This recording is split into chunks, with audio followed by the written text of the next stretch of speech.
Hey everyone, welcome to another episode of GIS Answers. Today what we'll be looking at is an account left by a viewer, and it's in Wisconsin. Have I got a story for you guys? This happened in the mid-90s. My father owned a plot of land off of a right-of-way, not far from Four Seasons Island Resort. I believe the area is Bleecher. It's been a long time. The family had gathered at my father's plot for a weekend camping trip. The adults had sat around the fire, as they often did, and someone had the bright idea of daring my younger cousin and I to take the ATV and the tent and camp at the rear of the property. My aunts and uncles were egging us on, so we agreed. My cousin was maybe 11 or 12, and I was 13 or 14. We sat in the tent for hours, just chatting away and reading Marvel comic books. We had a handful of pocket knives and a machete, as well as a Coleman battery lantern. We also had a shopping bag full of junk food. I don't recall what time it was we had fallen asleep, but we did turn off the lantern and went to sleep. Us being careless kids did not clean up our snacks, left them open near the head of the tent. Here's where things began to get weird. My cousin woke me up in a panic. He said there was something outside our tent. He started crying and whimpering. As soon as he began to whimper, I noticed that the forest had gone dead silent. Before we slept, all you could hear were the crickets and the other noisy bugs, the occasional owl and distant coyotes. Suddenly, we heard a huge sound that is difficult to describe. It was like something hit the ground near our tent, but the intensity was indescribable. We felt it in our chests. The sound was like hitting a sealed wooden box with a rubber mallet. With the vibration that came from the impact, it should have been so much louder. My cousin turned on the light. As soon as he did, I felt the hair raise on the back of my neck, arms, and everything. Then a sudden feeling of impending doom. The air felt strange. I could feel a presence. I have no words to describe it, though. My cousin began to sob. Without thinking, I turned the light off. I put my hand over his mouth and picked up the machete. We sat there for what felt like eternity. My cousin fell asleep. I don't recall falling asleep. At first light, we left everything and jumped on the ATV and hauled back to camp.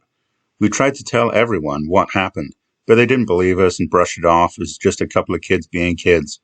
We went back to the tent after breakfast to look for any signs of animals, scat, trees, scratches, maybe some prints, but there was absolutely nothing.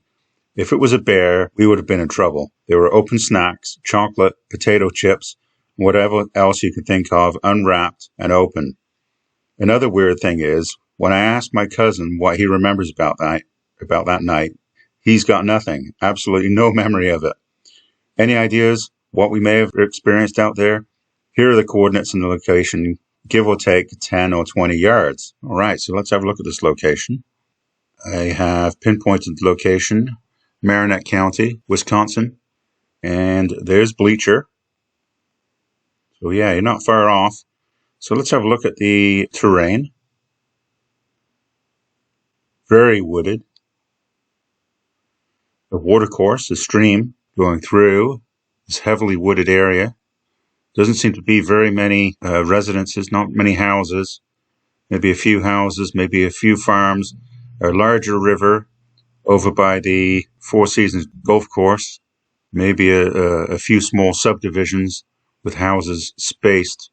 A Green Acres golf course, another golf course. So yeah, this is right-of-way road. Okay, so yeah, actually a road called the right-of-way road. I just thought it was a right-of-way.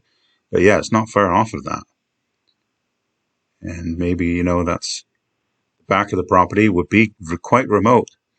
And, it's funny that you described this sound, this pound, it was almost like a pounding that made your chest, you felt the vibrations in your chest, such a loud thump, almost like a thump.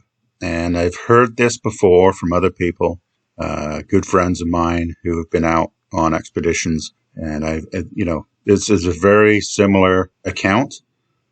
I've heard that these guys, they made it sound like something jumping out of a tree, like a 500-pound being jumping out of a tree and landing, and also, or like a huge boulder being thrown up in the air and landing. So, yeah, I've heard this before from other people.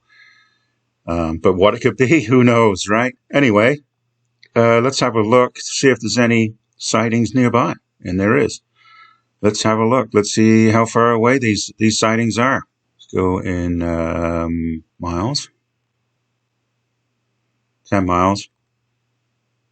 15 miles. Yeah. So a whole bunch within 20 miles. Like a whole number of sightings within 20 miles.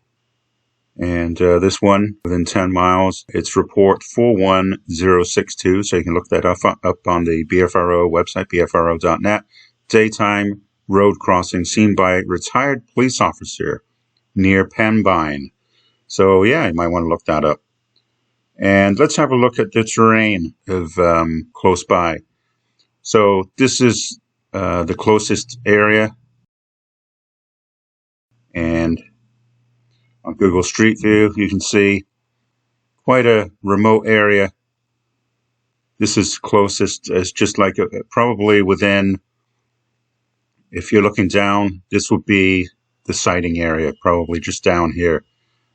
This is the closest we can get on Google Street View. So you can see the mix of densely wooded areas with flat, open areas. Looks quite sandy, but again, there is streams and rivers in this location and lots of space for a Sasquatch to live. So hopefully you enjoyed this account. If you did, please subscribe to the channel, and you can always leave your accounts down below, and we'll feature them on a future episode. Thanks a lot. Bye.